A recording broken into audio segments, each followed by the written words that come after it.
The next demonstration is also about water displacement. However, it's also very good health and safety practice when it comes to building sites. Number one, please don't do this demonstration at home. I have faith in my product and I will only do it with this product. What we do is we take the Q20, I've inserted a little extension tube which comes with every can of Q20, and I will coat the insides and the workings of this drill with Q20. If you're on a building site and you're busy working and it starts pouring with rain and you're using electric tools, most guys would run for cover.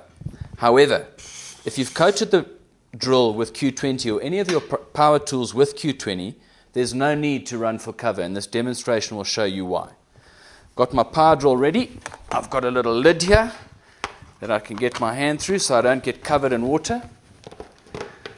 I go straight into the water with my power drill and I get it running. You can see my hand is in the water, absolutely no shocking happening, and the drill continues working perfectly effectively.